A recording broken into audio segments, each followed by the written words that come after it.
Halo Sobat Dunia Seribu Besar, semoga Sobat selalu diberi kesehatan, panjang umur, dan rizki yang melimpah, amin. Sebelum masuk ke alur ceritanya, jangan lupa dukung channel ini ya dengan klik subscribe, like, komen, dan share, terima kasih. Mari kita lanjutkan perjalanan, Li Qiye. Saat Li Qiye sedang mencak-mencak dengan Daois Puresun, terjadilah ringkasan. Seseorang turun dari langit dan menarik perhatian banyak orang. Ini adalah seorang pemuda yang menghiasi jubah naga dan mahkota pemerintahan. Dia membawa momentum besar seperti seorang kaisar dalam tur kerajaannya. Cincin Dewa Raja yang tak terhitung jumlahnya berputar di sekeliling tubuhnya.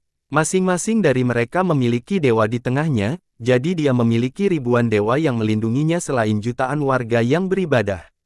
Saat cincinnya menyatu, sesosok tubuh yang menjulang tinggi muncul.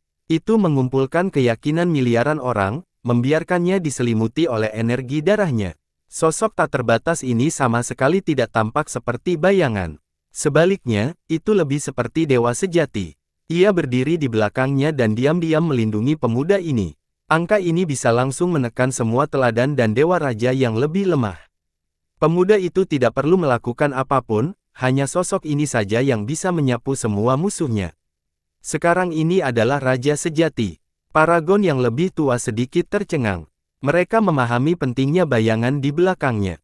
Ketika seseorang mencapai tingkat tertentu dalam alam teladan, mereka dapat berpikir untuk membuka wilayah mereka sendiri. Hal ini terutama berlaku bagi mereka yang mampu memasuki jalur era besar. Mereka akan mempertimbangkan untuk memulai sekte mereka sendiri atau membangun cabang di dalam sekte yang sudah ada. Ini karena pada tingkat tertentu, mereka dapat menerima upeti dari warganya, memungkinkan mereka untuk tumbuh lebih kuat dengan energi darah pengikut mereka. Ini bermanfaat bagi budidaya dan kecakapan bertarung mereka. Di medan perang, ada perbedaan besar antara mereka yang menerima upeti dan mereka yang tidak. Adapun paragon yang mencapai tingkat raja sejati, tidak hanya disembah oleh warganya, mereka juga akan menjadi dewa, sehingga dipelihara oleh sejumlah besar energi darah. Seseorang berteriak setelah melihat pemuda itu, Raja Dewa Laut yang Mendalam. Raja dari dinasti Laut yang Mendalam. Bahkan mereka yang belum pernah melihatnya pun terguncang setelah mendengar gelarnya. Dinasti ini adalah bagian dari 4 cabang Gucun. Seorang yang melibatkan tua yang berpengetahuan luas dan memiliki wawasan luas melihat bayangan di belakangnya dan secara emosional menyatakan, raja ini sungguh tak terduga. Dia tidak hanya tegas dan ambisius, dia juga diberkati dengan keberuntungan. Dia ingin memperluas wilayah dinastinya. Ya, saya mendengar dia bisa dianggap sebagai individu luar biasa di antara orang bijak dinasti yang telah membantu memperluas dinasti. Semangat menawan lainnya dari Laut Abis dengan mengharukan menambahkan, dia memperlakukan warganya dengan cukup baik, itulah sebabnya dia memiliki fenomena visual yang kuat ini. Dengan begitu banyak energi darah dari warganya yang memberdayakannya, menurutku tidak ada orang yang lebih kuat darinya di level raja sejati. Paragon lain dari generasi sebelumnya membuat keputusan ini. Membuka lebih banyak wilayah sangat bermanfaat bagi paragon pada level ini. Oleh karena itu, banyak kekuatan besar yang mempunyai banyak bangunan yang didirikan oleh teladan mereka sendiri. Tentu saja, ini saja tidak akan cukup, tidak sulit bagi raja sejati untuk memperluas wilayahnya karena mereka memiliki kekuatan yang besar untuk merebut tanah dengan paksa. Administrasi diperlukan untuk wilayah-wilayah baru ini. Hanya ketika seseorang bisa membuat warga negaranya makmur barulah mereka diberi penghargaan dalam upacara pengobatan ilahi. Warga negara mereka akan menawarkan lebih banyak vitalitas, dibandingkan dengan jumlah penduduk dan tingkat kesejahteraan. Ada pepatah lama di dunia fana, jika perut seseorang tidak kenyang, mereka tidak akan berpikir untuk menyembah dewa atau setan secara sembarangan. Hanya ketika warga negara Anda ditekan oleh pemerintahan Anda barulah mereka akan tumbuh lebih kuat dari kehidupan yang damai. Dengan itu, energi darah mereka akan memperkuat wilayah dan penguasa. Semakin kuat warganya, semakin kuat pula raja sejati setelah pelantikan. Namun, tidak mudah untuk menjalankan banyak kerajaan dan mewujudkan kemakmuran mereka. Oleh karena itu, banyak dewa raja yang meninggalkan pemerintahan mereka dan memilih untuk menjaganya. Mereka, pada gilirannya, akan menggunakan obat-obatan roh dan pil untuk menutupi kekurangan energi warganya. Meskipun ini adalah metode yang lebih rendah, ini masih memberi mereka kesempatan untuk melampaui level Raja Sejati dan bahkan mungkin mencapai alam God King. Meskipun demikian, hal ini mempunyai kekurangan dan kelemahan. Dengan jumlah energi darah yang cukup, Raja Sejati ini bisa menjadi sesuatu yang lebih hebat dari God King biasa. Mereka bisa menjadi entitas yang dipuji sebagai God King yang mendominasi dunia, God King 9 dunia, atau bahkan kaisar penyerang yang mistis. Raja yang mendalam mungkin tidak memiliki ambisi untuk menjadi kaisar abadi, tetapi dia bertujuan untuk menjadi kaisar penyerang. Seorang rekan berpengalaman berkomentar setelah melihat sejumlah besar vitalitas memperkuat bayangan di belakang raja. Dia benar, banyak bakat berbakat yang dapat dengan mudah melampaui hambatan menjadi raja sejati. Namun, mereka tidak bisa mengatur warganya dengan cukup baik, jadi selama pelantikan ilahi, mereka akan gagal menerima energi darah dalam jumlah besar. Nantinya, mereka masih bisa menjadi God King, tapi mereka akan dibatasi pada level Grand God King atau Heavenly God King. Seorang yang merangkul yang memahaminya tidak bisa tidak menyatakan, keunggulannya jauh melampaui dibandingkan dengan raja sejati lainnya. Lihat, dia memiliki tangan kanan Tuhan. Setelah mendengar ini, banyak yang mengalihkan perhatian mereka ke tangan kanan raja. Berbeda dengan bagian tubuhnya yang lain. Tangannya seputih batu giok dan bahkan lebih indah dan indah dari tangan wanita. Seolah-olah itu diukir dari sepotong batu giok yang sempurna, itu memberikan kelembutan yang tak tertandingi. Tangan yang begitu sempurna tidak dapat dikritik, tidak heran mengapa orang menyebutnya sebagai tangan kanan dewa. Seseorang dengan rasa ingin tahu bertanya, apa kekuatan tangan kanan ini? Kultivator yang mengetahui hal itu menggelengkan kepalanya, saya tidak begitu yakin. Kudengar mereka yang telah melihat kekuatan tangan ini semuanya sudah mati. Beberapa orang percaya bahwa itu cukup kuat, yang lain menyatakan bahwa itu dapat mengubah sesuatu dari yang busuk menjadi magis. Bahkan mungkin berisi misteri para dewa.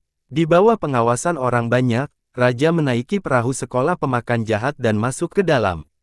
Hal ini menarik perhatian penuh semua orang karena perseteruan antara dia dan Li Qiye bukanlah rahasia lagi. Mereka semua tahu bahwa Li Qiye membunuh selir kesayangannya. Dia masuk ke kompartemen internal dengan sikap mendominasi seolah-olah dia adalah satu-satunya penguasa dunia. Matanya menyapu seluruh ruangan dan melihat Daois Puresun. Terlepas dari temperamennya yang angkuh, dia tetap membungkuk dan menangkupkan tinjunya dengan hormat, kakak senior, sudah lama tidak bertemu.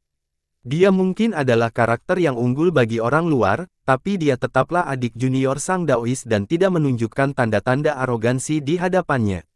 Selamat, kakak muda, upacara ketuhanan Anda cukup sempurna, telah membuka jalan lurus bagi Anda menuju masa depan. Hanya masalah waktu sebelum kamu melampauiku. Sang Tao menatap sosok di belakang sang raja dan tidak bisa menahan diri untuk tidak menyuarakan pujiannya. Saya tidak bisa dibandingkan dengan Anda, kakak senior, kata raja sambil tersenyum. Meski sifatnya arogan, kalimat ini cukup tulus. Dia sangat memikirkan dirinya sendiri, tetapi dia memahami batasannya dengan sangat baik ketika berdiri di hadapan kakak laki-lakinya. Orang lain mungkin belum pernah melihat bakat tak tertandingi Sak Daois, tapi setelah tumbuh bersama dia tahu tentang tak terkalahkan dan kekuatan saudaranya lebih dari siapapun. Sang Tao hanya tersenyum sebagai jawaban. Pada saat ini, pandangan raja tertuju pada Li Qiye. Itu berubah menjadi sangat dingin seperti dua bilah dewa, cukup tajam untuk memutuskan semua ciptaan. Dia menurunkan nada suaranya, kamu adalah Li Qiye. Li Qiye tersenyum menjawab, itu benar. Kilatan yang muncul di matanya memberikan tekanan yang memerintah, tidak ada yang akan mempertanyakan kekuatannya karena dia adalah salah satu anggota generasi muda dengan peringkat teratas. Dia menyatakan, kamu membunuh selirku. Li Qiye tetap duduk di sana dengan santai, jika nama selirmu adalah Gongsun Meiyu, maka ya, aku membunuh selirmu. Aura dingin sang raja semakin berkembang. Dia dengan dingin berkata, apakah kamu tahu konsekuensi menentangku? Saya tidak. Li Qiye masih tersenyum, namun, saya tahu akibat dari mereka yang memusuhi saya. Hukuman ringan berarti mati, hukuman berat berarti sekte. Sang Tao hanya duduk di sana sambil tersenyum sambil menyaksikan konfrontasi antara keduanya. Setelah mendengar jawaban Li Qiye, mata sang raja bersinar dengan gigitan yang menindas. Aura kekuasaan muncul. Bahkan Paragon pun akan merasa tertekan karena momentumnya. Namun, Li Qiye sama sekali tidak terpengaruh dan dengan santainya duduk di sana. Sang Raja perlahan berkata sambil mempertahankannya, sepertinya kamu penuh percaya diri. Apakah kamu pikir kamu sendiri yang bisa menjelajahi seluruh dunia roh surga? Li Qiye tersenyum dan kecewa, tidak. Saya tahu bahwa dengan kekuatan saya sendiri, itu lebih dari cukup untuk menghancurkan seluruh 9 dunia. Siapapun akan menganggap kata-kata Li Qiye sebagai kata-kata yang sangat angkuh. Menghancurkan 9 dunia adalah pernyataan yang tidak akan diucapkan oleh siapapun selain Kaisar Abadi. Kilatan di mata sang raja menajam selama melengkung ini. Seluruh pikirannya terfokus pada Li Qiye, seolah dia ingin mengetahui sesuatu dengan menatap matanya. Seseorang dengan berkumpul menghantui dan satu lagi duduk dengan santai, ini berlangsung selama beberapa waktu. Akhirnya, sang raja membubarkan momentum mengerikannya dan menyatukan auranya sebelum berbicara, tidak peduli seberapa kuatnya Anda, selalu ada seseorang yang lebih kuat. Itu karena dia kurang menentangmu, dia tidak memahami besarnya langit dan bumi. Banyak orang akan terkejut mendengar kata-kata ini datang dari sang raja. Kita harus ingat bahwa Li Qiye membunuh selir kesayangannya, namun dia tidak berusaha membalas dendam saat ini. Sungguh tidak terbayangkan, raja yang sangat besar, sebenarnya aku mengira kamu ada di sini untuk membalas dendam. Ruyan keluar setelah menyelesaikannya. Dia setelah tersenyum mendengar penjelasannya. Karena raja yang mendalam juga merupakan raja dari dinasti yang mendalam, yang lain juga menemukan raja yang mendalam. Sang raja tersenyum tipis sebagai jawaban, Kepala Sekolah Liu, saya akan membalas permusuhan tertentu. Jika pembunuh selirku berada pada level yang sama denganku, aku pasti akan membunuh mereka bukan hanya untuk membalas dendam tapi juga untuk membangun otoritasku. Dia dengan menawan menyindir, lalu bagaimana dengan bangsawan mudaku? Apakah kamu mengatakan bahwa kamu tidak berada pada levelnya? Sang raja menatap Li Qiye dengan dingin dan menjawab tanpa menjawab Ruyan. Li Qiye duduk di sana dan terkekeh, agak mengejutkan. Orang lain akan kesulitan menahan amarah ini. Sang raja merengut, jangan kaget. Jika bukan karena fakta bahwa aku tidak dapat melihat kekuatanmu yang sebenarnya, aku akan menjadikanmu daging cincang. Itu adalah kesalahannya karena menjadi buta dan mencari kematian sendiri dengan melawanmu. Ruyan bertanya, hei, raja yang hebat, kata-kata ini terlalu jujur. Apakah kamu tidak takut selirmu yang lain akan terluka mendengar ini? Raja menjawab, kepala sekolah, tidak perlu membujuk saya. Dia hanya seorang wanita, ini tidak cukup untuk melibatkan seluruh dinasti yang mendalam. Terlebih lagi, aku memberinya kekayaan dan prestise. Dia, sebaliknya, tidak menganggapku sekutu yang kuat dan malah hanya memprovokasi musuh terbesarnya. Kematiannya adalah kesalahannya sendiri. Raja menampilkan semua harapan, tidak ada seorang pun yang mampu menahan selir kesayangannya dibunuh, namun ia bisa melepaskan dendam ini dan tidak mencoba membalas dendam. Li Qiye tersenyum dan berkata kepada raja, menarik, duduklah untuk minum. Sang Tao akhirnya berbicara pada saat ini, kenapa tidak ikut denganku ke Bonesea? Kita bisa saling mendukung. Sang raja menangkupkan ke arah sang Daois sebelum menatap Li Qiye dan berkata, kakak senior, saya menghargai niat baik Anda. Namun kesediaanku untuk melepaskan dendam ini bukan berarti aku ingin berteman dengannya. Meskipun aku tidak ingin membalas dendam, aku tetap tidak menyukainya, tidak perlu minum. Li Qiye mengepalkan tangan menyetujui, cukup senang dengan tanggapannya. Dia berkata, sangat mudah dimengerti, sungguh menarik. Karena tanggapan ini, aku akan menyelamatkan nyawamu meskipun kita menjadi musuh di kemudian hari. Raja tidak membalas kata-kata yang mendominasi seperti itu. Dia menatap Li Qiye untuk terakhir kalinya sebelum berbalik untuk pergi. Namun, dia tiba-tiba berhenti setelah mengingat sesuatu. Dia berbalik dan bertanya kepada sang Daois, kakak senior, sudah beberapa tahun berlalu, apakah Anda membuat kemajuan dengan bibi senior? Bunda, apa yang kamu katakan? Sang Tao tersipu dan menenangkan kepalanya.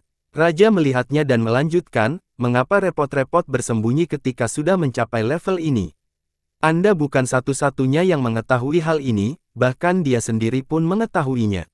Seperti kata pepatah, jangan biarkan air subur miliknya sendiri mengalir ke ladang orang lain. Dia cantik sekali, tapi kamu masih ingin dia menikah dengan orang luar. Jika kamu menyukainya, kamu harus bergerak. Jangan coba-coba menyemangatiku, aku punya kebijaksanaan sendiri. Wajah sang Daois menjadi panas saat dia menatap ke arah raja.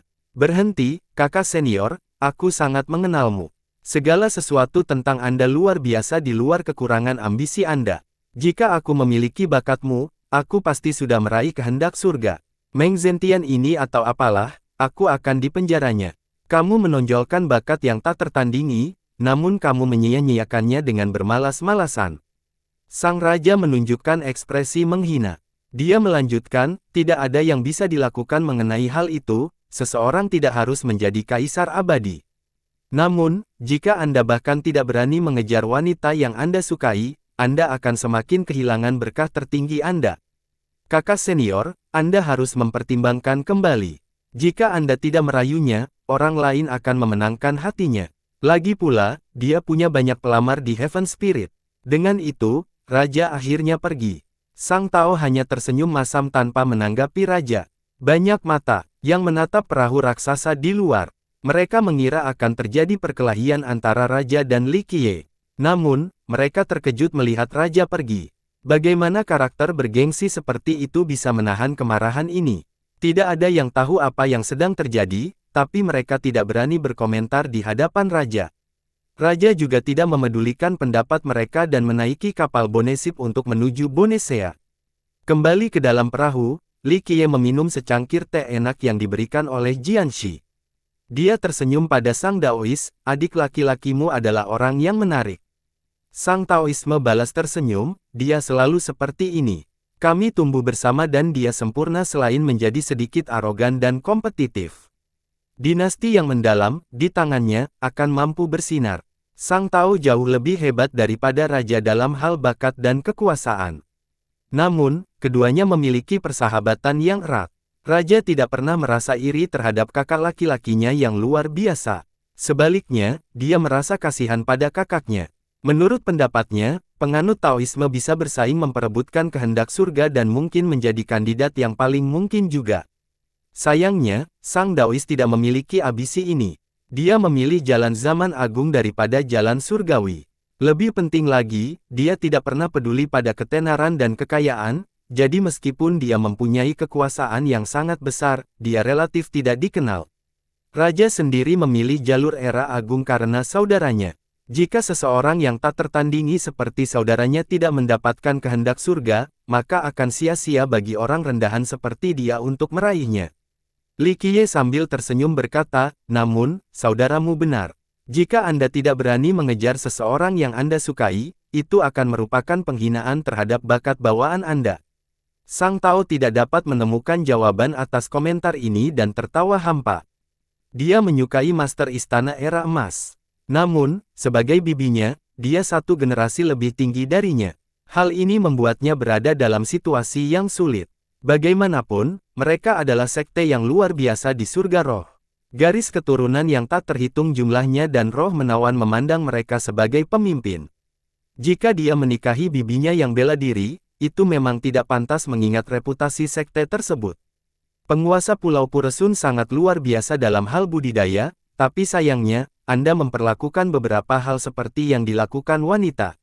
Ruyan terkekeh, seperti yang dikatakan raja yang mendalam, jika kamu menyia-nyiakan kesempatan ini, tidakkah kamu akan menyesalinya seumur hidupmu? Baik 3 sekolah Void Imperfection maupun 4 cabang Gucun memimpin silsilah roh menawan sekaligus sekutu. Kedua kekuatan itu banyak berbaur, jadi Liu Ruyan juga tahu tentang kecintaan penganut Taoisme terhadap guru era keemasan. Faktanya, ini bukan rahasia lagi di 4 cabang, murid manapun yang memiliki sedikit pengaruh mengetahui hal itu. Sang Taoisme diam-diam merenungkan sejenak sebelum menghela napas sentimental. Tak lama kemudian, dia berkata, moralitas dan etika, apa yang bisa dikatakan orang tentang hal-hal tersebut? Bahkan jika saya bisa melewati rintangan ini, bibi saya mungkin tidak akan mampu. Bagaimana kamu bisa mengatakannya tanpa berusaha?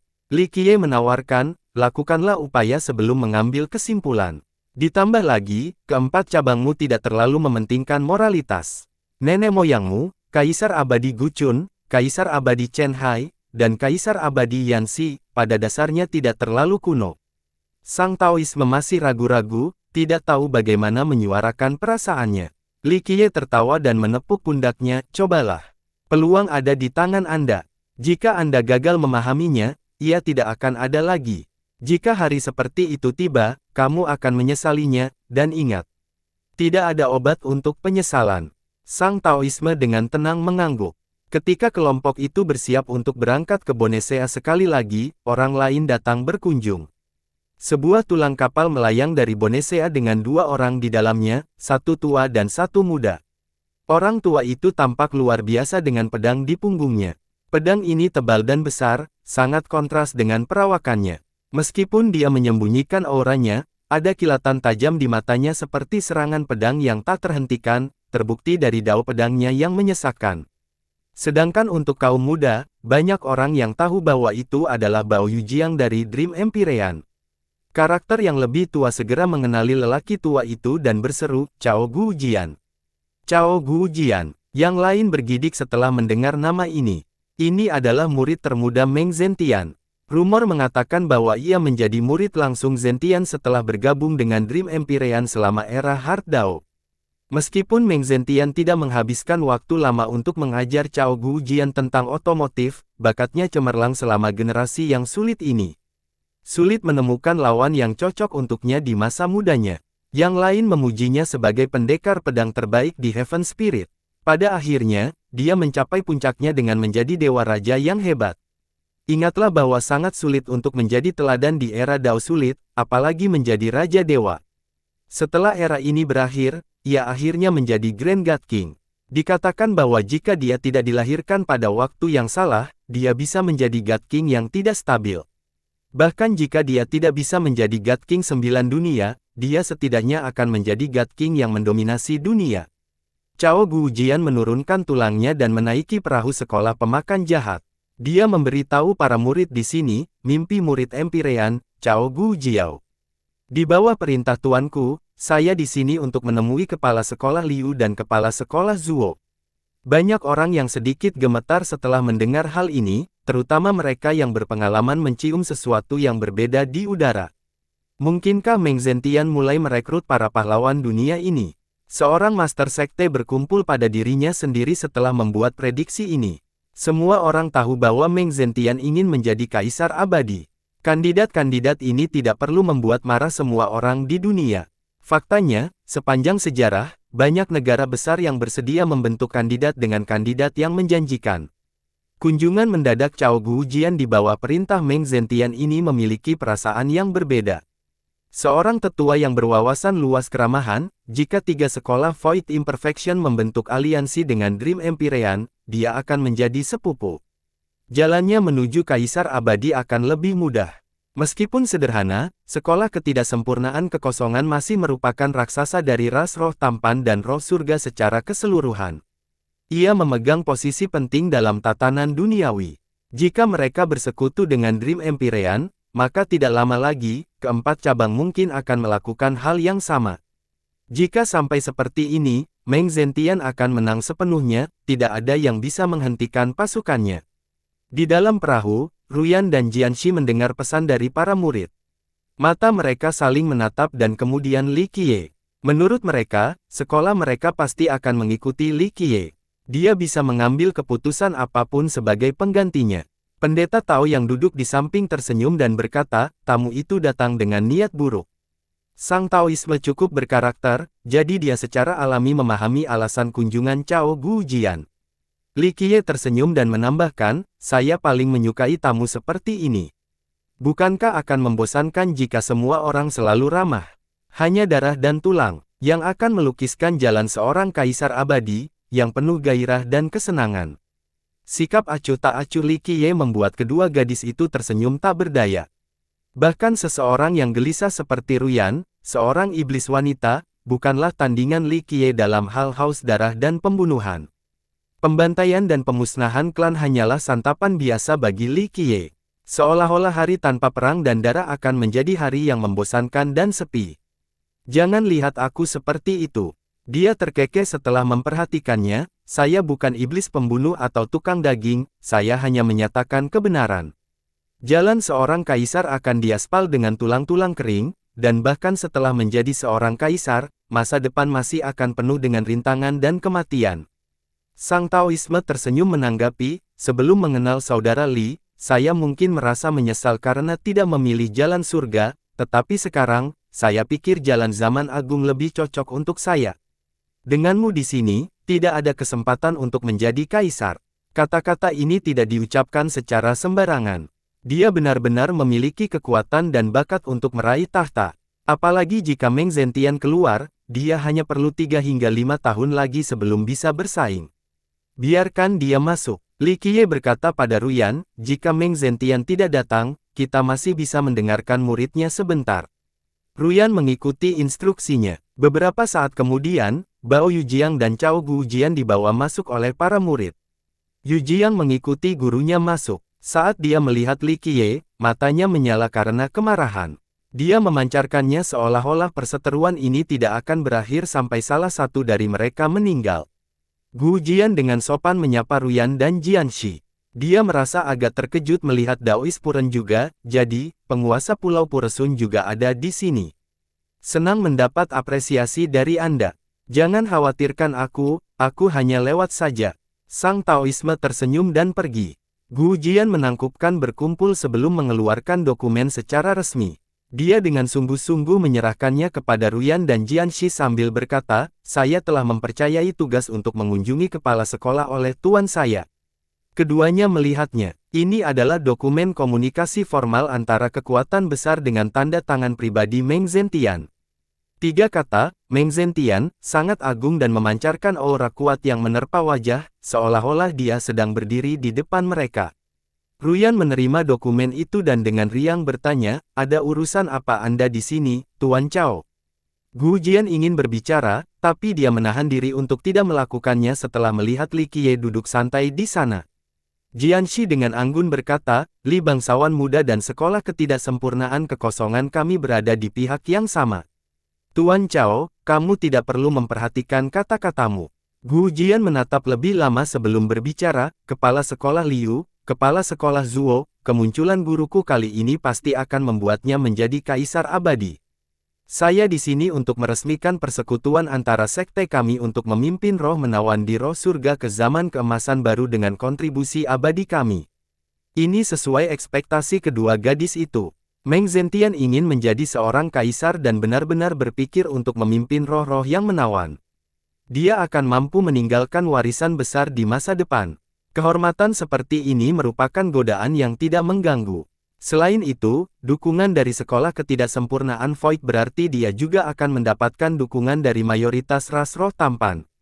Kekuatannya akan menghilangkan beberapa hambatan di masa sebelumnya. Jianxi tersenyum dan sedikit kecewa sebagai tanggapan, kami menghargai penilaian tinggi senior Meng terhadap kami.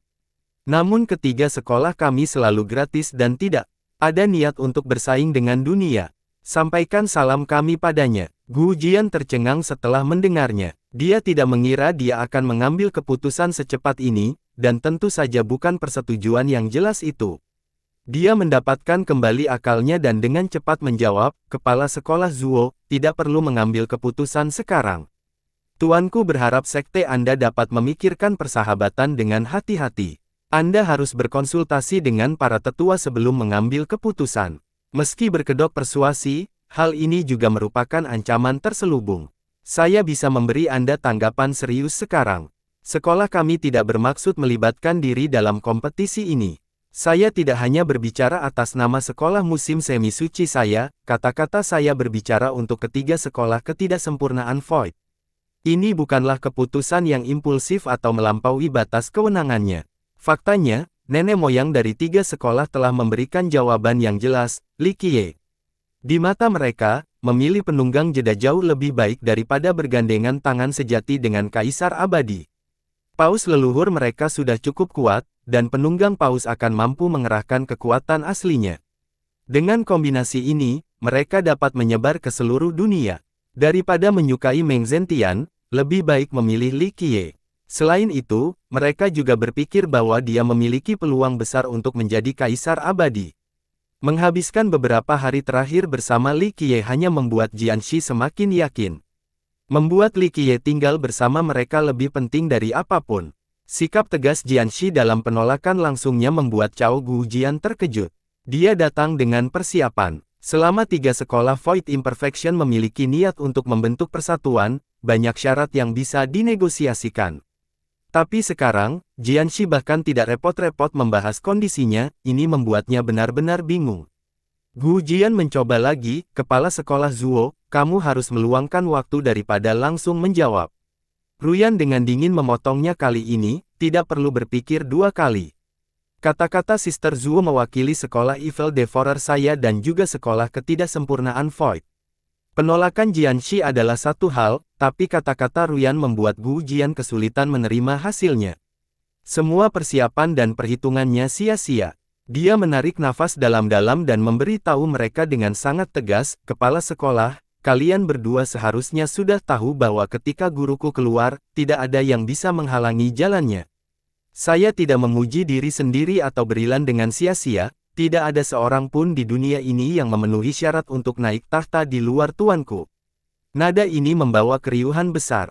Namun, itu bukanlah sebuah bualan yang tidak tahu malu karena mengandung beberapa kebenaran. Bahkan di 9 dunia, hanya sedikit yang bisa bersaing dengan Meng Zentian, setidaknya untuk 10 tahun ke depan. Li Qiye tidak bisa menahan tawa setelah mendengar ini. Pada saat kritis ini, tawanya segera mengubah ekspresi Gu Jian. Dia sudah mempunyai prasangka buruk terhadap Li Qiye, tapi dia memutuskan untuk membenci permusuhan ini dan mengutamakan sekutu. Tapi sekarang, tawa yang terlalu dini ini sepertinya ditujukan pada Dream Empyrean mereka dan lezat, Meng Zentian. Gu Jian masih cukup berkarakter. Dia tidak langsung menyerang Li Qiye dan malah bertanya dengan dingin, bolehkah aku bertanya mengapa kamu tertawa, bangsawan muda Li? Li Qiye terkekeh sebagai jawaban, tidak ada, itu hanya tawa biasa, tapi karena kamu sudah bertanya, aku akan menjawabmu. Tuanmu seharusnya tidak bermimpi tentang posisi kaisar abadi. Ekspresi Gu Jian berubah menjadi tidak sedap dipandang. Bao Yujiang, yang tercipta dengan ketenangan di sekitarnya, tiba-tiba melompat. Yujiang berteriak, Li, jangan sombong. Grandmaster saya tidak terpecah di 9 surga, hanya kata-kata ini saja yang membenarkan kematian Anda tanpa penguburan. Li Qiye tidak repot-repot melirik ke arah pemuda yang berteriak-teriak itu. Gu Jian sedikit memperagakan lengan bajunya untuk menenangkan muridnya sebelum menurunkan nada bicaranya ke arah Li Qiye, Li bangsawan muda, aku telah mendengar tentang perseteruanmu dengan muridku. Sebagai senior, saya tidak akan melibatkan diri dalam perseteruan generasi muda ini. Saya tahu bahwa Anda adalah talenta yang hebat. Jika Anda bergabung dengan master saya yakin Anda pada akhirnya akan menjadi jenderal yang hebat. Perseteruanmu dengan muridku pasti akan hilang juga. Tuanku sangat menghargai para jenius, ini adalah kesempatan besar bagimu untuk bangkit. Gu Jian adalah pria yang fasih dan mengeluarkan nada yang sangat murah hati. Perilaku seperti ini sesuai dengan statusnya. Namun, Li Qiye memotongnya dan tersenyum, simpan kata-kata ini untuk orang lain. Tuanmu sendiri tidak memenuhi syarat untuk merekrutku. Anda, Cao Gujian tidak bisa menahan rasa tidak hormat yang terang-terangan ini. Tuannya bisa menghalangi 9 dunia. Siapa lagi yang akan menjadi kaisar selain dia? Tapi hari ini, seorang junior seperti Li Qiye memprovokasi dia sampai tingkat ini, bagaimana Gu Jian bisa menahan kemarahan ini? Yu Jiang berteriak, bodoh, teruslah bicara. Guru, beri dia pelajaran. Hah, sebelum dia bisa menyelesaikannya, mengejutkan Li Qiye telah membuatnya terlempar jauh, menyebabkan dia mengeluarkan seteguk darah. Apa yang sedang kamu lakukan? Gu Jian akhirnya membentak sambil meringis. Li Qiye tersenyum tipis, dia berkata untuk memberiku pelajaran, jadi mengapa aku harus dilindungi undang-undang lebih lama lagi?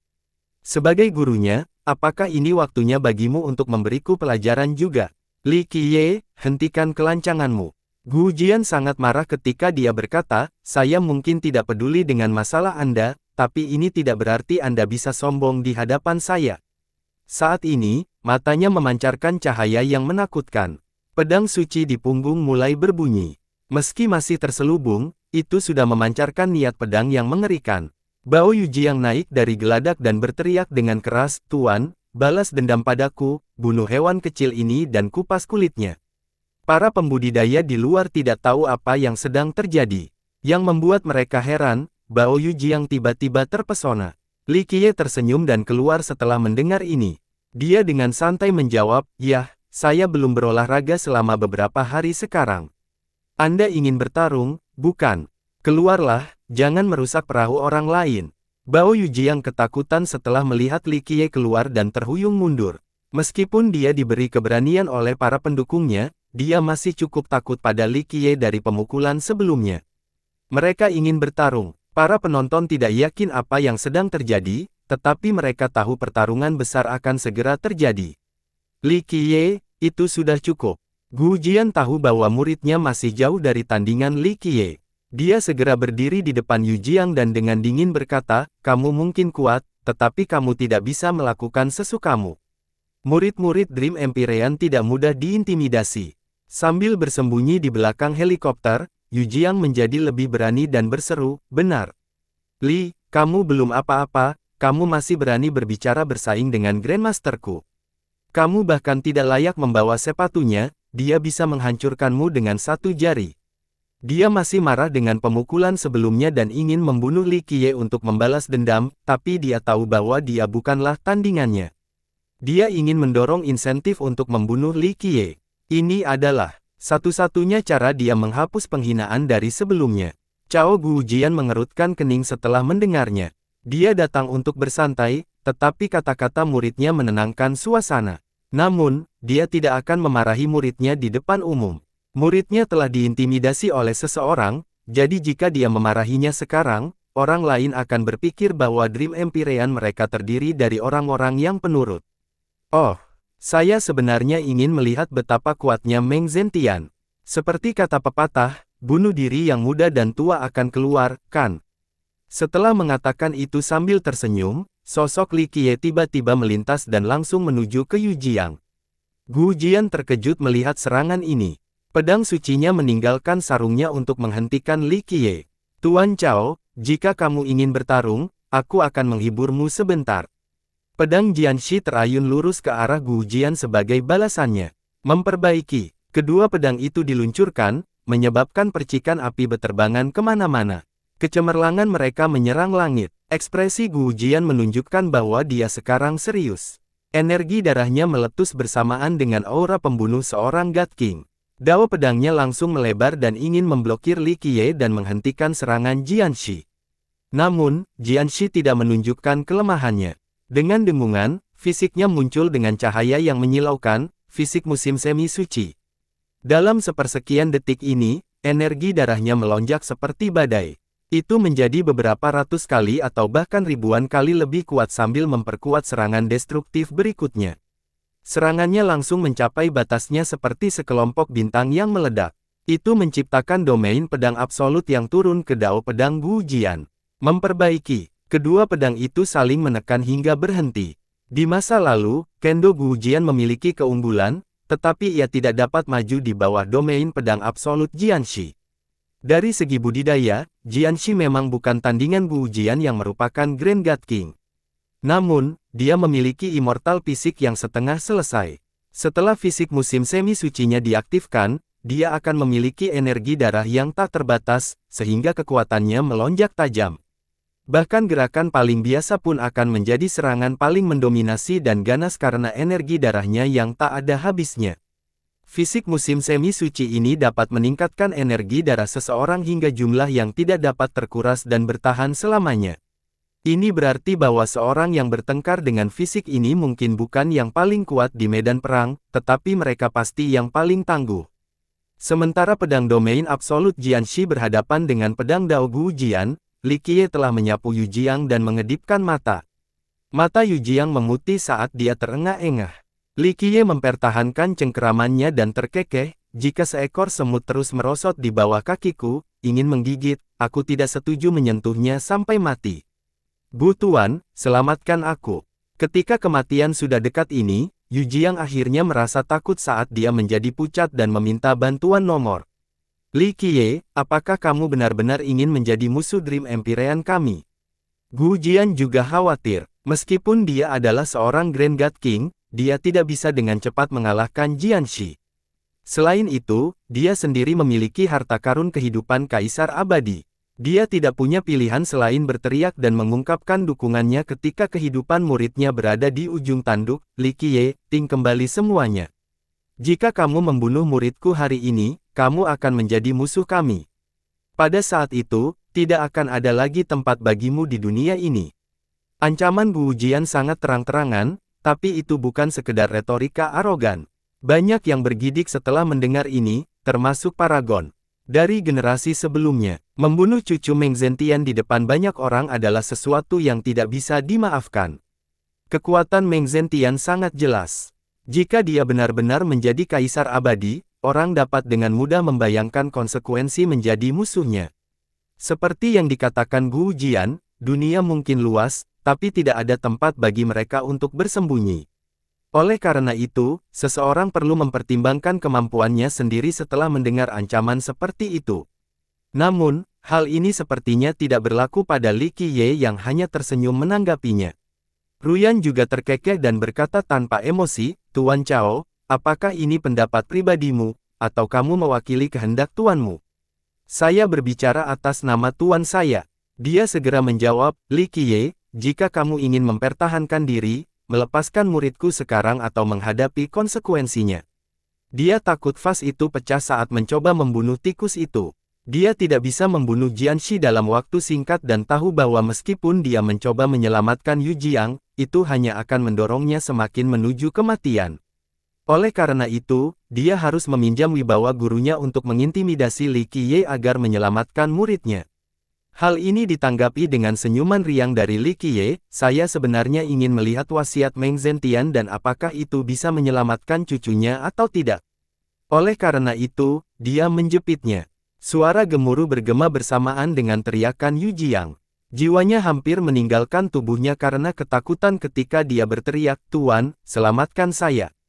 Memprovokasi Meng Zentian secara terang-terangan membuat semua orang tercengang. "Berhenti. Lihatlah keputusan tuanku." Oleh karena itu, Gu Jian membuka gulungannya. Kata pengampunan tertulis di atasnya. Karakternya ditulis dengan cara yang agung, setiap pukulan mengandung ritme Dao. Itu juga berisi keinginan Meng Zentian yang tak terpecahkan karena ditulis tangan olehnya. Seseorang pada levelnya yang tak terpecahkan dapat menanamkan keinginannya ke dalam tulisannya yang kemudian akan menyebabkan ketakutan orang lain. Lutut banyak orang bergetar tak terkendali setelah melihat kata ini. Itu belum turun, tapi aura surgawinya saja sudah cukup untuk menanamkan rasa takut ke dalam jiwa mereka. Seseorang dapat membayangkan betapa kuatnya Meng Zentian dari keputusan ini. Semua orang menahan nafas setelah Gu Jian mengeluarkan gulungan itu. Suasana langsung menjadi menindas. Itu bukan hanya sebuah dekrit yang mewakili keinginan yang tak terpecahkan. Perlu diingat bahwa Meng Zentian masih hidup dan akan menjadi kaisar abadi. Ini berarti siapapun yang memilih untuk tidak mempertimbangkan pertimbangan apapun akan menentangnya, sebuah perseteruan yang tidak bisa dimaafkan, tidak peduli siapa mereka harus berpikir dua kali sebelum mengambil keputusan. Suasana di sekelilingnya membuat seseorang sehebat Chao Gu Jian merasa sedikit sombong. Pokoknya, pompa bensin masih bisa mengancam dunia seperti dulu. Kehendak ini, kejayaan tak terbendung, jadi tentu saja dia bangga dan sombong. Dia mempunyai momentum yang cukup besar ketika dia menyatakan, "Kepala sekolah, ini adalah kehendak guruku yang tidak dapat diganggu-gugat. Jika kamu ingin menentang Dream Empyrean dan tuanku, maka izinkanlah tuanmu sendiri terlebih dahulu. Ini berkaitan dengan masa depan sekolah Anda, sebuah krisis eksistensial." Saat ini, kedua pihak hendak mengabaikan semua kepura-puraan. Sebelumnya, Gu Jian masih cukup sopan, tapi dia sekarang sangat marah setelah percakapan singkat itu. Empyrean impian mereka sedang naik daun sementara Cakrawala adalah matahari di siang hari. Mengapa dia harus menyuarakan rasa tidak hormat dari sekolah ketidaksempurnaan Void? Apa hebatnya keputusan Meng Zentian? Jianxi jauh lebih anggun, tetapi iblis wanita Ruyan tidak memiliki kepribadian yang sama. Dia menjadi marah terhadap ancaman Gu Jian, belum lagi dia belum menjadi kaisar, bahkan jika dia adalah seorang kaisar, keinginannya tidak mewakili segalanya. Sebuah keputusan, bukan. Baiklah, lihat surat wasiat Evil Devourer Schoolku. Karena itu, sebuah gulungan muncul di tangan. Dengan ledakan keras, 4 kata muncul, dunia, bebaskan tuduhan. Mereka mengalir sehalus naga dan burung phoenix yang menari. Meskipun gayanya halus dan anggun, mereka memiliki aura yang mampu menyerang berbagai usia. Itu adalah sebuah gulungan kuno, namun momentumnya tidak melemahkan sedikit pun. Ruyan sudah menjadi individu yang tidak terkendali, jadi dalam kemarahannya, dia mengarahkan keputusan itu langsung ke Cao Gujian. Keputusan penyiaran ini menunjukkan seluruh wilayah. Keindahan halus yang mampu memperluas dunia tampak berdiri di sana di antara para karakter. Seorang teladan yang mengetahui apa yang diteriakkan, keputusan dari nenek moyang pelahap jahat. Gujian tidak menyangka bahwa Ruyan akan langsung bertengkar setelah bertengkar kecil tanpa menyisakan ruang untuk musyawarah. Dia terkejut dan tidak punya pilihan selain melepaskan dekrit di tangannya melawan prestise ilahi dari pengguna immortal fisik yang hebat. Ledakan, kata, pengampunan, menembus matahari dan terbang melintasi dunia. Sesosok muncul di dalam, mencuri kecemerlangan para dewa saat ia meremehkan semua keberadaan. Keinginan Meng Zentian. Semua orang langsung mengetahui siapa sosok ini. Itu mewakili keinginannya yang tak terhentikan, tidak hanya dia kuat, dia masih hidup. Ini berarti keinginannya akan semakin kuat.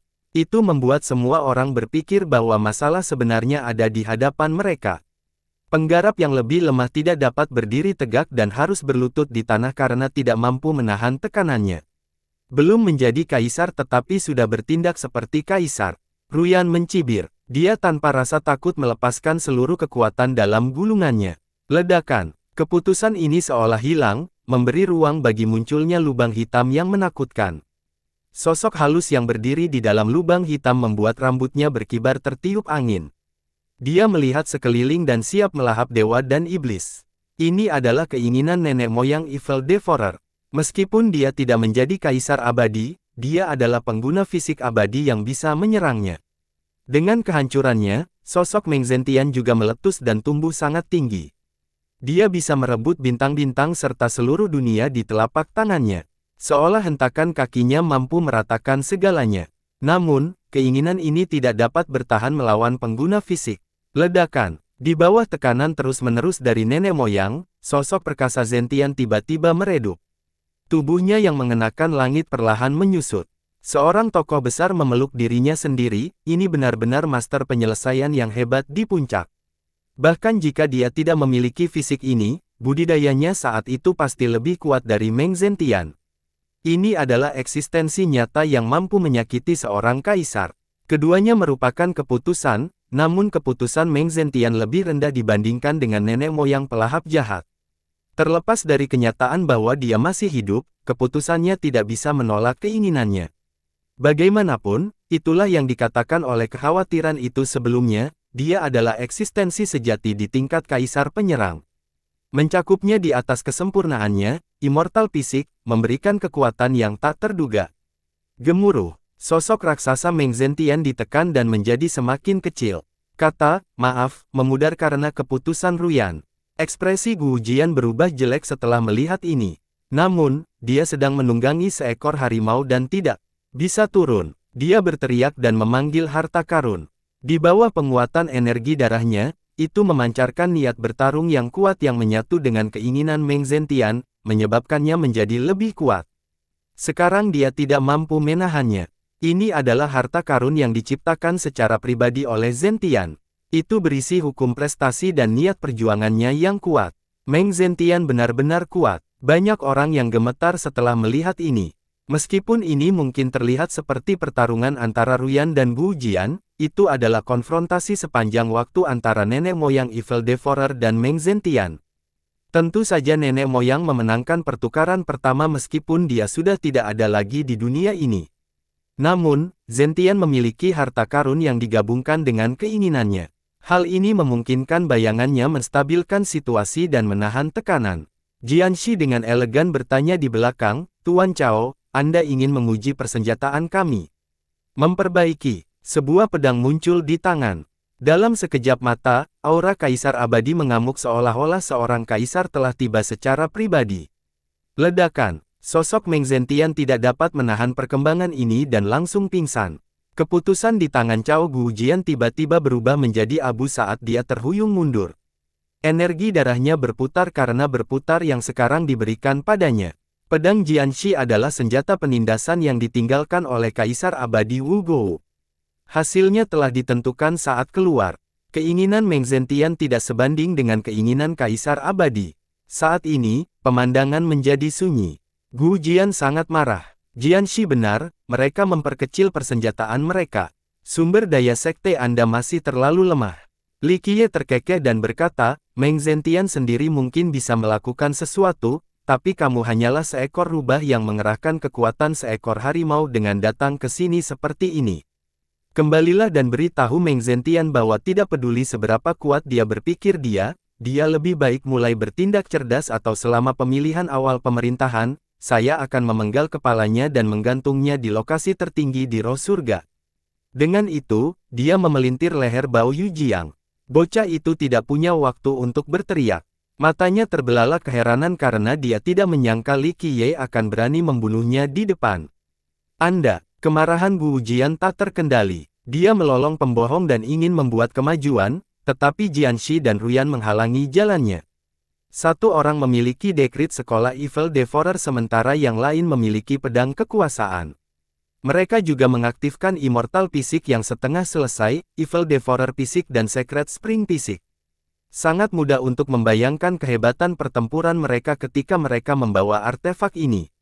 Jianxi perlahan berkata, Tuan Cao, kami telah mendengar tentang prestise Anda sebagai Grand God King sejak lama. Jika kamu ingin bertarung, kami akan menghiburmu. Ruyan bahkan lebih mendominasi. Dia menyampaikan dan berkata, Tuan Cao, aku tidak sengaja meremehkanmu, tapi bahkan dengan tingkat menghancurkanmu yang hebat, kamu bukanlah tandingan kami tanpa senjata menyebarkan dan hanya sesuatu yang diberikan kepadamu oleh tuanmu. Suasana menjadi serius dan tegang hingga ekstrim. Sangat menakutkan seseorang berkonsultasi Cao Gujian harus menghadapi Ruyan dan Jianxi. Kedua saudara perempuan itu sudah cukup perkasa dan telah melangkah ke jalur era besar. Selain itu, mereka juga memiliki fisik untuk mendukung budidaya mereka. Di zaman sekarang, mereka belum tentu lebih lemah dari Pangeran Seashield, Dewa Swiftdao, atau Dewi Tujuh Laut sama sekali. Itu karena mereka lebih memilih untuk tidak menonjolkan diri. Gu Jian tidak memiliki senjata penindasan, jadi dia tidak memiliki keunggulan absolut dibandingkan saudara perempuannya. Pada saat ini, jelas terlihat sekte mana yang memiliki lebih banyak sumber daya. Meskipun nenek moyang Dream Empyrean cukup perkasa, sekte itu sendiri tidak pernah memiliki kaisar abadi. Li Qiye tersenyum dan melemparkan kepala Yujiang ke arah Gu Jian sambil dengan tegas menyatakan, ini adalah peringatanku. Di generasi ini, tidak ada seorang pun selain saya yang memenuhi syarat untuk disebut kaisar. Setelah itu, dia mengabaikan Gu Jian dan kembali ke dalam perahu. Gu Jian gemetar karena marah. Dia awalnya datang untuk bersekutu, tetapi berakhir dengan perseteruan dengan sekolah ketidaksempurnaan Void di atas kematian muridnya. Sebenarnya, hal ini bisa dihindari jika bukan karena ucapan Bao Yujiang. Sayangnya, tidak ada yang bisa dia lakukan karena rodanya telah digerakkan. Dia tidak punya pilihan selain bertarung pada saat itu. Semua orang menahan napas. Adegan Li Qiye yang menantang Meng Zentian terlalu mengejutkan. Zentian saat ini tidak dapat disentuh, namun Li Qiye sama sekali tidak merasa ragu dengan gayanya yang mendominasi dan arogan. Akhirnya, Jianxi berbicara dengan nada serius, Tuan Cao, silakan kembali. Gu Jian penuh gigi dan berkata, Kepala Sekolah Zuo, suatu hari kamu akan menyesali pilihanmu.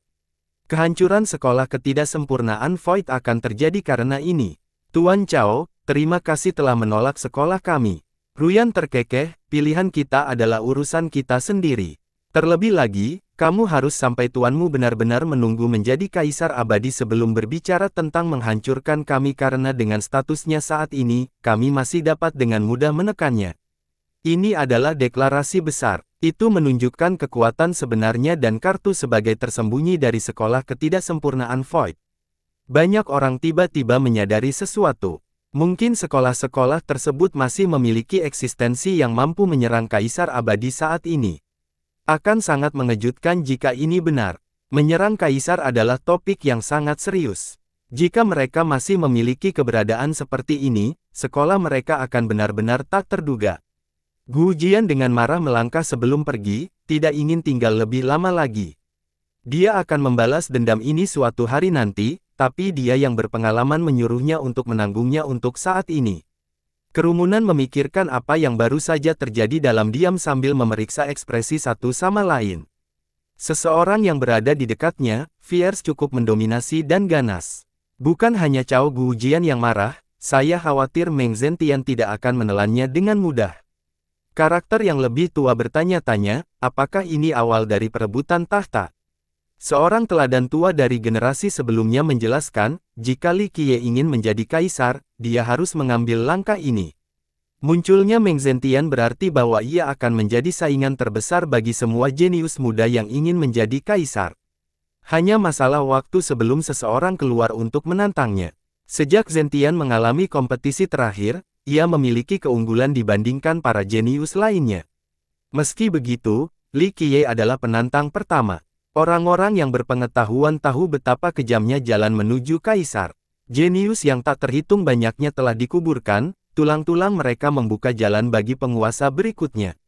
Meng Zentian adalah gunung yang tidak dapat dihindari bagi semua orang yang ingin menjadi kaisar. Namun, tidak ada orang yang menduga Li Qiye akan menjadi penantang pertama, dan dalam waktu dekat ini. Seseorang tidak dapat menahan diri untuk tidak berspekulasi, apa yang Li Qiye andalkan untuk bersaing.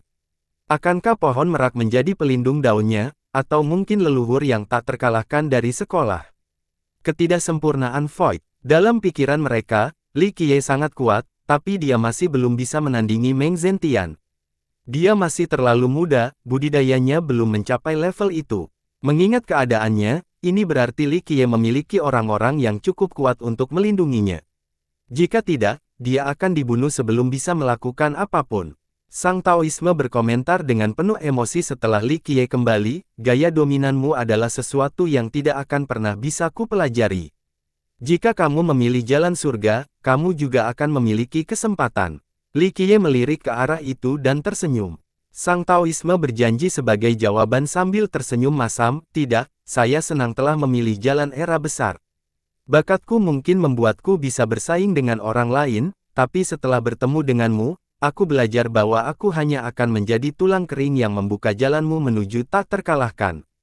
Dan saya yakin jalanmu akan memiliki lebih dari cukup tulang, jadi tidak perlu menambahkan tulangku ke tumpukan. Dia berbicara dengan penuh percaya diri sambil mengungkapkan keseimbangan kompetisi saat ini. Usai badai, rombongan bersiap menaiki kapal menuju Bonesea. Kelompok ini terdiri dari Ruyan, Jianxi, Daois Puresun, Xiong Qianbei, dan Fairy. Ruyan bingung dengan pilihan ini, mengapa kamu membawa serta peri? Sejak peri tiba di sini, dia jarang berbicara dengan orang lain di luar Li Qiye. Jika dia tidak bersamanya, dia akan berada di kamarnya sendirian, sepertinya dia tidak selaras dengan orang lain. Dia memberikan perasaan yang tidak nyata, perasaan tidak menjadi bagian dari dunia ini. Ruyan memandang peri tanpa emosi dan berkomentar, mungkin dia bukan milik dunia ini dan merupakan dewi abadi yang jatuh ke alam fana. Li Qiye hanya tersenyum menanggapinya, dunia belum tentu memiliki dunia yang abadi atau dunia yang abadi.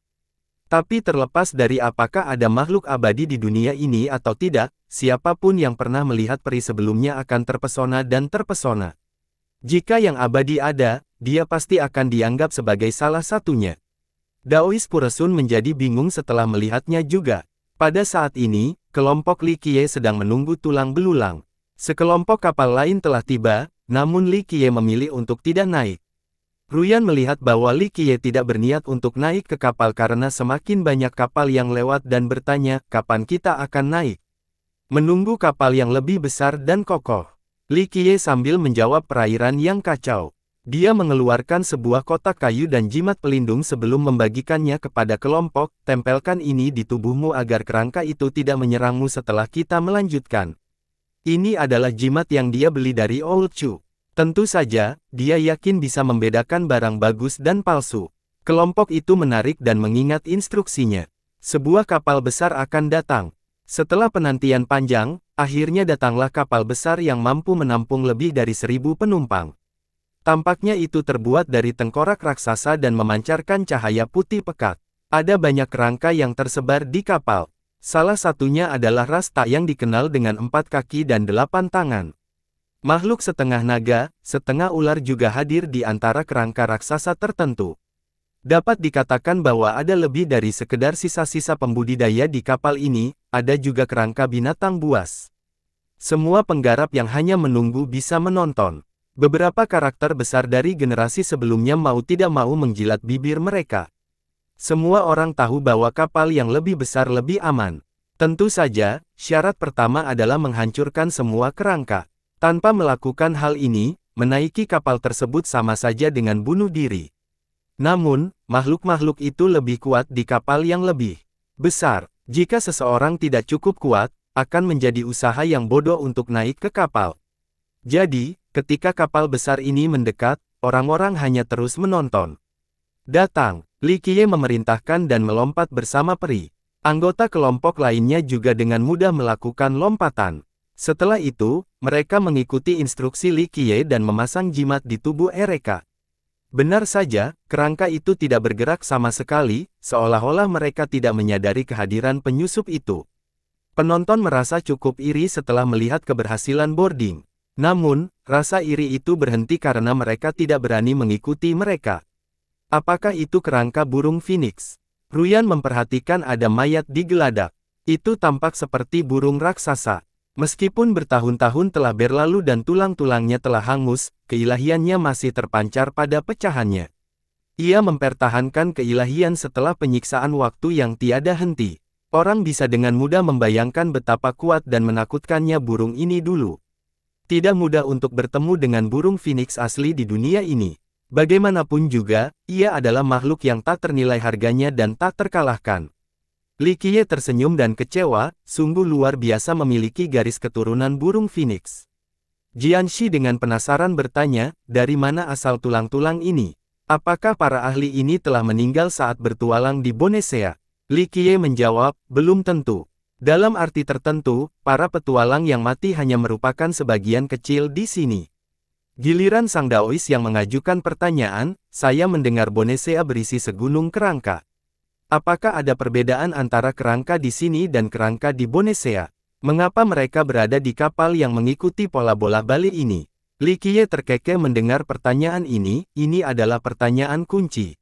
Keempat Anda cabang, mulai dari Kaisar Abadi Guchun hingga Kaisar Abadi Yanxi, dapat dianggap sebagai garis keturunan paling banyak menjelajahi Bonesea. Anda mungkin tidak mengetahui hal ini, tetapi mereka pasti mengetahui banyak hal. Sang Taoisme menangkupkan ketinggian dan dengan rendah hati berkata, saya ingin mendengar pendapat Anda untuk mendapatkan pemahaman yang lebih baik. Li Qiye tersenyum dan dengan sopan menolak, saya tidak bisa menjawab beberapa pertanyaan karena nenek moyang Anda punya alasan dan rencana untuk tidak memberitahu keturunan mereka.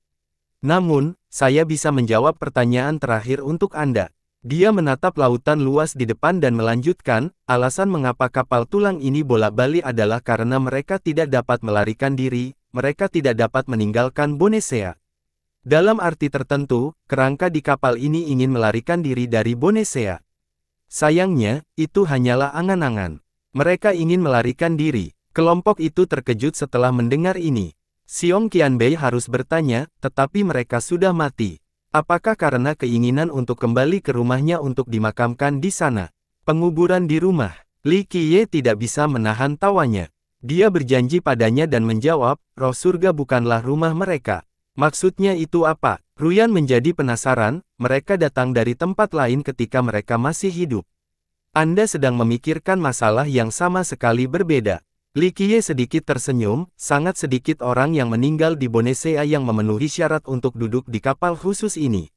Untuk bisa naik dari dasar laut dan naik ke kapal ini berarti mereka sangat kuat. Dari mana asal kerangka ini? Jantung sang Daois berdetak kencang ketika dia memikirkan beberapa catatan lama dari sektenya. Li Qiye menghindari pertanyaan itu sambil dengan tenang berkomentar, di era yang sangat jauh, mereka tidak mau dan penuh penyesalan.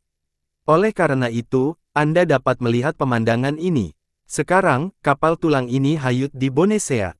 Ada yang berjalan tanpa tujuan, ada pula yang berhasil mencapai tepian, tapi pada akhirnya, melarikan diri bukanlah nasib mereka. Jianxi bertanya, tidak ada satupun yang bisa melarikan diri. Li Qiye terdiam untuk waktu yang lama sebelum menjawab, ada beberapa, tapi itu adalah masa yang lalu. Kerangka macam apa yang mampu melakukan ini? Ruyan sangat tertarik dengan topik ini. Pembentukan Bonesea selalu menjadi misteri yang belum terpecahkan. Li Qiye tersenyum lagi tapi kali ini tidak menjawab. Sementara kelompok itu menikmati percakapan mereka, Fairy tidak mengatakan apapun setelah naik ke pesawat. Dia tidak hanya melihat kerangka itu tetapi juga menutupnya untuk memikirkannya. Mata indahnya menjadi sangat cerah dan mempesona. Namun, kilatan cahaya ini hanya berlangsung sesaat sebelum pupil matanya menjadi pertanda lagi. Dia berpikir cukup keras, tetapi tidak membuahkan hasil. Apakah kamu ingat sesuatu? Li Qiye dengan lembut menepuk-nepuk rambutnya saat dia berdiri di sana dalam keadaan yang berlaku. Dia menatap dengan mata kosong dan dengan sungguh-sungguh menjawab, saya sepertinya mengingat sesuatu, tapi itu terlalu kabur, tidak ada yang spesifik. Dia dengan lembut berkata, beberapa hal akan terjadi secara alami jika waktunya tepat. Pada akhirnya kamu akan mengingatnya. Masih sedikit bingung, dia mengangguk dan akhirnya berkata, aku tidak tahu kenapa, tapi hatiku terkadang sakit olah itu pernah terjadi sebelumnya. Anggota kelompok lainnya menatap keduanya. Mereka sudah terbiasa dengan ucapan peri. Keduanya selalu membicarakan hal-hal aneh yang hanya bisa dimengerti oleh mereka berdua. Li Qiye dengan lembut menghela nafas setelah lama memikirkannya, sakit hati itu baik. Itu menunjukkan bahwa jantungmu masih berdetak, bahwa kamu masih hidup. Sesuatu seperti ini sulit dipercaya bagimu, jadi kamu seharusnya merasa bahagia. Dia diam-diam bertanya, mengapa rasa sakit ini berlangsung begitu lama? Li Qiye memandangnya tetapi tidak tahu bagaimana menjelaskannya secara langsung, tidak baik waktunya sebelum waktunya tiba, jadi dia dengan lembut berkata, selalu ada rasa sakit dan perpisahan di dunia ini. Bencana yang tak terhitung jumlahnya telah menimpa, dan mengalami terlalu banyak bencana dapat menyiksa hati. Ketika Anda memahami mengapa segala sesuatunya datang dan pergi, Anda akan dapat memahami semuanya. Ketika saya memahami semuanya, apakah rasa sakitnya akan hilang? Dia menatap mata cantiknya dengan serius. Dia merasa sulit untuk menjawab karena dia tidak ingin berbohong padanya. Pada akhirnya, dia berkata, kamu akan mengetahuinya ketika hari itu tiba. Peri dengan lembut mengangguk saat matanya menjadi kacau lagi. Li Qiye berjalan ke depan dan melihat ke arah kemudi tua itu. Dia tersenyum dan berkata kepada sang Daois, pergilah keluar dan lepaskan jimatmu. Untuk apa? Sang Taoisme ketakutan setelah melihat senyuman ini. Dia tidak tahu apa yang sedang terjadi. Memancing pasti membutuhkan umpan. Li Qiye terkekeh, dan kamu adalah umpan yang sangat gemuk dan lezat. Kenapa aku? Tidak bisakah aku menjadi umpannya? Sang Tao menjawab dengan ekspresi sedih. Apa yang kamu takutkan? Li Qiye memandangnya dengan jijik, kamu memiliki fisik berlian yang tidak dapat dihancurkan, jadi bagaimana kamu akan mati? Oh iya, jangan sampai terjatuh ke laut karena kamu akan tenggelam meski fisikmu lebih kuat. Mungkin Anda akan baik-baik saja jika sudah selesai, tetapi apa yang Anda miliki saat ini tidak akan cukup. Ruyan tersenyum dan menimpali, Tuan Pulau Puresun, Anda adalah pemimpin ras roh yang menawan, pahlawan di antara manusia. Jika kamu tidak ingin menjadi umpannya, apakah kamu ingin wanita lemah seperti kami menjadi umpannya? Kepala sekolah Liu, tidak perlu terlalu memujiku, aku akan menjadi umpannya saja. Sang Taoisme buru-buru menyerah sambil tersenyum masam. Dia pergi ke geladak dan menarik napas dalam-dalam. Tubuhnya memancarkan cahaya dengan dengungan. Itu berkilauan seolah terbuat dari emas dan memiliki sensasi logam yang dingin. Dia tidak lagi tampak seperti orang hidup dan lebih seperti patung berlian. Ini adalah Indestructible Diamond Fisik, salah satu dari 12. Itu benar-benar kebal terhadap senjata dan semua keberadaan lainnya. Beberapa bahkan mengatakan bahwa pada saat penyelesaian akhir, pengguna tidak akan bisa membunuh apapun serangannya. Tentu saja ini berlebihan. Namun, sangat sulit untuk membunuh pengguna pada saat penyelesaian akhir, beberapa bahkan berpendapat bahwa itu lebih sulit daripada membunuh Kaisar Abadi. Fisik Sang Daois sudah setengah selesai. Selain menonjolkannya yang kuat, dia akan selalu berada dalam situasi yang tidak bisa dikalahkan terlepas dari musuhnya. Setelah mengaktifkan fisiknya, dia melihat ke arah Li Qiye dan bertanya, "Mulai saya memulai." Li Qiye mengangguk dan tersenyum, "Lakukanlah, tarik perhatian mereka dan biarkan mereka menghajarmu." Sang Taoisme menghela nafas dan melepaskan jimatnya. Tengkorak di kapal langsung bereaksi. Api jiwa merah muncul di mata mereka. Klik, retakan. Tulang-tulang berdenting saat kerangka itu berdiri dan memandang ke arah Sang Daois. Berbagai kerangka dan mata merahnya cukup menyeramkan. Hal tersebut memberikan ilusi bahwa para korban terjebak di alam kematian. Xiong Qianbei sangat ketakutan dan melangkah mundur. Untungnya, dia memiliki ahli yang tiada bandingannya, jika tidak, dia tidak akan berani datang ke sini bahkan dengan 9 nyawa. Mencicit, kerangka manusia mengeluarkan pedangnya dan perlahan berjalan menuju Daois itu. Memperbaiki, setelah cukup dekat, ia ditutup ke bawah dengan tebasan langit yang terbang melintasi langit. Ini adalah tebasan yang tidak akan menyebar dalam jangka waktu lama.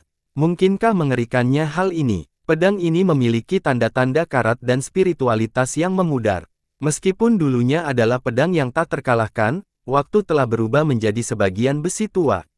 Namun demikian, bekas luka pedang di langit ini menunjukkan kekuatan kerangka itu, bukan bilahnya. Tapi bagaimana makhluk seperti itu bisa melepaskan tebasan mengerikan ini?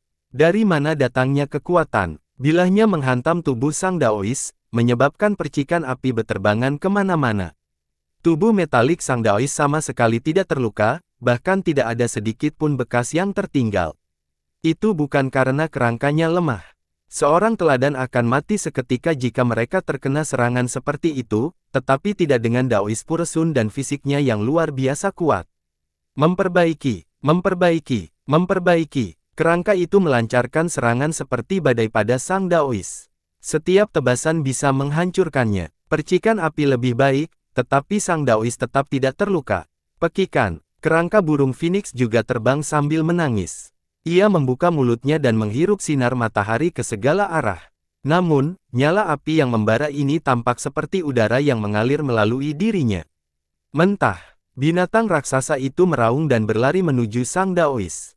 Cakarnya yang besar menghantamnya. Tubuhnya seperti seekor lalat yang terjebak di bawah kekuasaan. Ketajamannya bisa menghancurkan pegunungan, tapi Sang Daois sekali lagi tidak terjangkau oleh serangan itu. Tengkorak lainnya menyadari anomali ini dan dengan gila-gilaan melancarkan serangan gencarnya. Tangan Taoisme bersatu membentuk salib. Dia membiarkan kerangka itu menyerang sesuka hati dengan cakar, pisau, tombak, dan racunnya yang tajam. Semua senjata ini sulit meninggalkan bekas pada dirinya. Hanya pedang menakjubkan yang meninggalkan bekas dangkal. Pukulan terkuat menimpa bahunya. Orang bisa mendengar bunyi patah tulang, bahunya benar-benar ambruk. Namun, lukanya tiba-tiba meleleh seperti air dan kembali ke bentuk aslinya. Fisik ini tidak hanya kebal, bahkan jika serangan dahsyat berhasil melukainya, ia akan pulih seketika. Ini berarti tidak mungkin meninggalkan cedera, apalagi membunuh penggunanya. Xiong Qianbei sangat senang melihat Sang Daois bertahan dari semua serangan kuat ini. Orang lain tidak akan mampu melakukannya. Ruyan dan Jianxi, sebaliknya, tidak terlalu terkejut melihat fisik ini begitu tak tersentuh. Mereka semakin penasaran dengan kerangka itu. Jianxi berkomentar, mereka sudah mati begitu lama, hanya sekelompok tulang kering tanpa keilahian apapun, jadi mengapa mereka masih begitu kuat? Li Qiye dengan malu-malu menjawab, karena ini adalah Bonecea. Mereka sangat kuat ketika masih hidup. Bahkan sebagai tulang, kekuatan lama, daging, dan darah mereka tertinggal di negeri ini. Keras kepala mereka juga bersifat abadi, membuat mereka menjadi kuat. Meninggalkan Bonecea akan membuat mereka kehilangan banyak hal. Bangsawan muda, bisakah kamu mengendalikan kerangka ini? Ruyan tertawa kecil dengan kedipan mata yang menawan. Kembali ke Warcliffe, Li Qiye mengendalikan banyak kerangka mayat, jadi dia menjadi penasaran untuk melihat apakah kemampuannya dapat mempengaruhi kerangka tersebut juga. Li Qiye menatap mereka dan menjawab, itu mungkin saja, tapi karena ini adalah Bonecea, maka akan sangat bermasalah. Ini akan memerlukan banyak langkah serta barang-barang tertentu yang diperlukan. Saat kelompok itu sedang berbicara, Daois Puresun telah selesai menarik semua kerangka Dia dikelilingi oleh musuh satu demi satu, tetapi serangan gencar mereka tidak dapat melukainya. Li Qiye dengan keras berteriak pada sang Daois, pimpin mereka ke samping dan saya akan melemparkan mereka ke laut, itulah solusi terbaik. Dia menambahkan, bersiaplah, saya akan melakukannya. Jangan jatuh atau bahkan aku tidak bisa menyelamatkanmu. Sang Tao hendak mengatakan sesuatu, tetapi ledakan keras terdengar. Li Qiye mengaktifkan segel dunianya dan berubah menjadi cermin pemurnian abadi Yin Yang. Dua sinar yang terdiri dari Yin dan Yang mendorong keluar dan menghancurkan area di sebelah Daois tersebut. Di bawah kekuatan Yin dan Yang yang cerah, tulang mulai retak. Semua kerangka terlempar ke laut, bahkan sang Daois pun terlempar. Namun, sang Daois memang mampu. Dia membangun melawan kembali arus saat cahaya cermin menembus tubuhnya. Tubuhnya pecah-pecah saat potongan daging berterbangan bersama angin. Tanpa ragu, cahaya ini mampu melukainya. Meski ada potongan kecil yang terlepas di sana-sini, lukanya segera menutup dengan cara yang luar biasa. Dengan beberapa ledakan lagi, semua kerangka terlempar ke laut dan menghilang dari pandangan. Sang Taoisme menghela nafas lega setelah melakukan kontak dengan De sekali lagi. Dia mengungkapkan senyuman yang dipaksakan dan berkata, "Saudara Li, kamu hampir membunuhku di sana dengan gerakan itu." Li Qiye meliriknya dan menjawab, "Hanya itu yang bisa membunuhmu. Anda memiliki pedang kemurnian kuno, jika Anda bahkan tidak bisa bertahan, saya akan sangat kecewa. Kecuali untuk kakek tua itu gila, mereka tidak akan membiarkanmu bermain-main di dekatnya jika kamu tidak cukup kuat." Sang Taoisme tersenyum menanggapi, "Apakah Anda memuji atau menyerang saya?" Pada saat ini, peri maju ke depan dan melihat tubuh emas sang Daois yang bersinar. Dia menutup kepalanya dan dengan rasa ingin tahu bertanya, "Apakah tubuhmu sangat kuat?" Sang Tao tidak tahu bagaimana harus merespons. Dia bukan orang yang suka menyombongkan diri, tapi dia akhirnya berkata, "Tidak buruk, aku bisa menangani 1 atau 2 luka. Bolehkah aku mencobanya?" Dia menatap dengan mata polos. "Oke, cobalah." Sang Tao tidak keberatan. Meskipun kecantikan peri tak tertandingi, tidak peduli gadis bagaimana dia melihatnya, dia hanyalah seorang lembut yang bahkan tidak bisa menangkap ayam. Terlebih lagi, mata polos itu sama sekali tidak berbahaya. Dia mengulurkan jarinya dan mengarahkannya ke bahu sang Daois. Aduh, Li Qiye telah melihat kemudinya selama ini. Dia benar-benar terkejut saat melihat jari wanita itu menyentuhnya. Sudah terlambat, sang Daois terlalu percaya diri. Bahkan serangan dari Dewa Raja tidak bisa menyakitinya, apalagi gadis lemah seperti peri, jadi dia dengan tenang menerima serangan ini. Bang! Dengan ledakan yang keras, dia langsung terpesona. Darah berceceran di mana-mana saat sebuah lubang mengerikan muncul di tempat bahunya seharusnya berada. Kekuatan sang Daois tidak diragukan lagi. Dengan budidaya God King di atas fisik berliannya, dia seharusnya tidak terpecahkan. Namun, sentuhan lemah peri langsung menusuk bahunya. Fisiknya tidak dapat menahan pukulan ini, sehingga dia terlempar ke laut. Untungnya, dalam momen yang cepat ini, Li Qiye berbalik dengan sangat cepat dan segera menarik Daois yang jatuh kembali dari laut. Kalau tidak, dia akan terjatuh ke sana selamanya. Adegan ini mengejutkan semua orang. Belum lagi Xiong Qianbei, bahkan kedua gadis itu tercengang dengan mata terbuka lebar. Bahkan jika keduanya bekerja sama, metode konvensional tidak akan mampu menghancurkan fisiknya. Mereka harus menggunakan serangan fisik abadi yang luar biasa. Tapi sekarang, jari lembut peri benar-benar memanjang fisik dan bahunya. Mungkinkah mengerikannya hal ini? Sang Daois lupa mengucapkan terima kasih kepada Li Qiye karena telah menyelamatkannya. Dia menatap peri seolah dia adalah hantu. Pengalaman tadi terlalu berat baginya. Dia bukan orang yang suka membuat cuplikan, tapi dia sangat percaya diri dengan kemampuannya. Misalnya, Meng Zentian. Ini adalah seseorang yang terkenal karena kekuatannya, tapi keberadaan seperti ini tetap tidak akan mampu mematahkan fisiknya dengan santai hanya dengan 1 jari. Jika Meng Zentian bisa melakukan hal seperti itu, dia bukanlah Meng Zentian, melainkan Kaisar Abadi sejati. Brengsek, apakah ini Kaisar Abadi? Bahkan dirinya yang anggun menggunakan kata-kata vulgar saat ini sambil menatap peri dengan ketakutan. Faktanya, gadis-gadis itu juga takut. Sedangkan Xiong Qianbei, pantatnya sudah menyentuh tanah. Peri memandangnya dan dengan sungguh-sungguh berkomentar, sangat lemah. Jika ada orang lain yang mengatakan ini, Puresun akan mengira mereka sedang mengejeknya. Namun, ekspresi serius dan matanya yang murni memperjelas bahwa dia tidak sengaja memagari. Orang lain tidak memenuhi syarat untuk mengejek seseorang licik dia, tapi dia tidak merasa marah jika itu datang dari peri. Aku memang sangat lemah. Dia tersenyum masam sambil membalut lukanya. Dia tidak punya pilihan selain menghadapi kelemahannya sendiri saat ini. Li Qiye tersenyum dan berkata, kekalahan darinya bukanlah hal yang mengarahkan. Jika dia benar-benar marah, hanya segelintir orang di 9 langit dan 10 bumi yang bisa bertahan dalam 10 gerakan darinya. Sekalipun orang-orang tua itu berjanji keluar dari kuburnya, mereka tetap tidak bisa melakukan banyak hal. Sang Tao tidak mengatakan apapun tentang kekalahan ini, tidak banyak yang perlu memikirkan kapan dia bisa mematahkan fisiknya dengan satu jari. Kedua gadis itu dengan hati-hati mengamati peri sekali lagi. Dari penampilannya saja, dia tidak terlihat seperti eksistensi yang tak terpecahkan. Namun, serangannya sebelumnya membuktikan sebaliknya.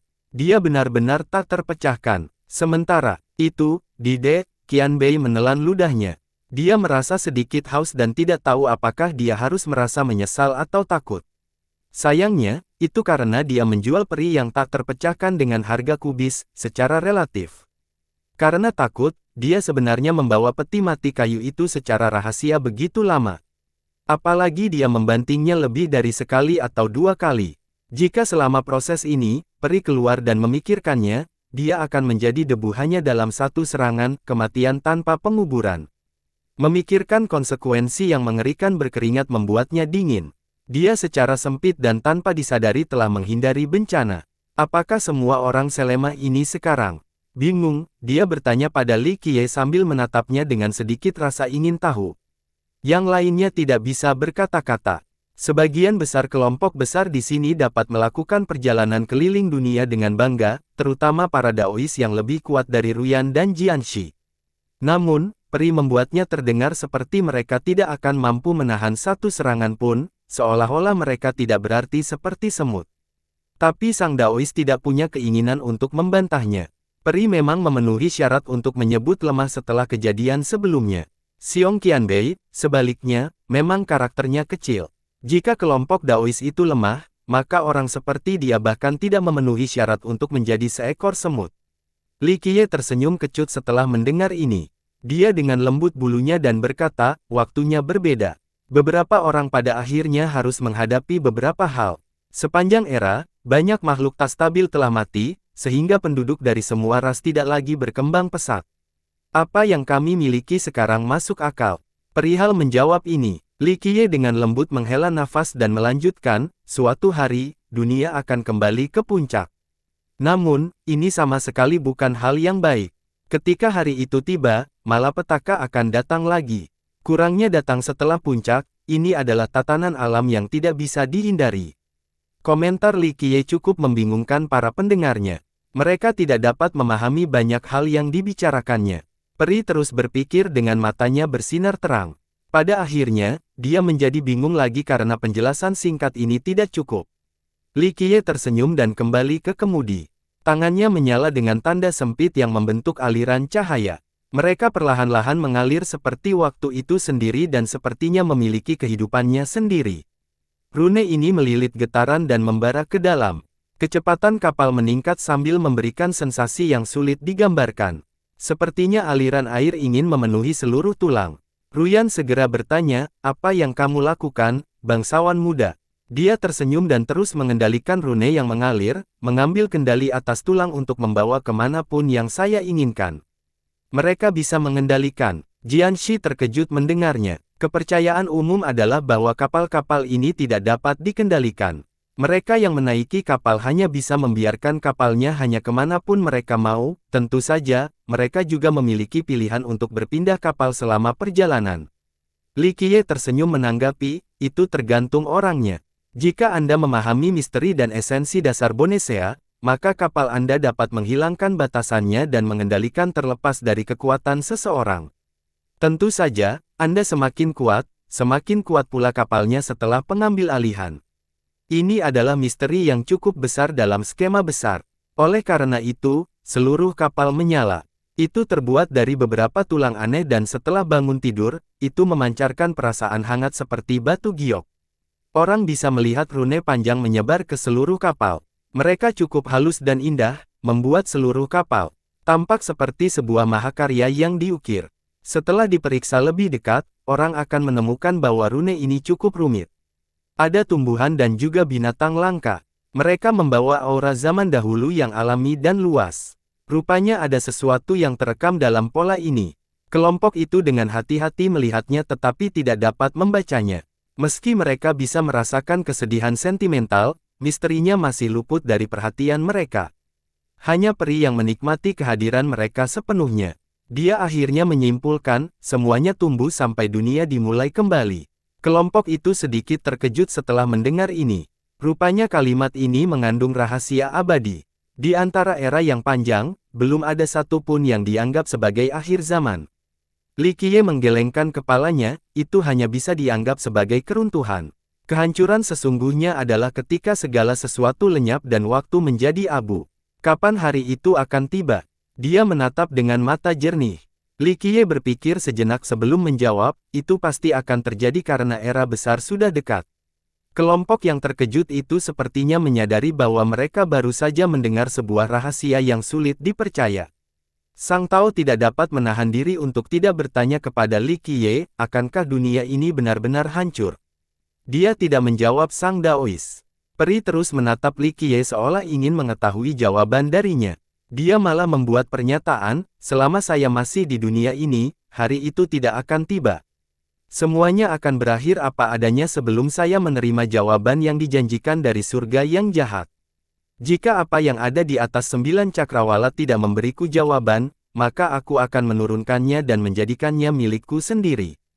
Itu adalah pernyataan yang sangat serius. Dia mengarahkannya pada peri, bukan anggota kelompok lainnya. Gadis-gadis itu saling melirik. Mereka tidak tahu jawaban apa yang dicari Li Qiye atau mengapa dia menginginkannya.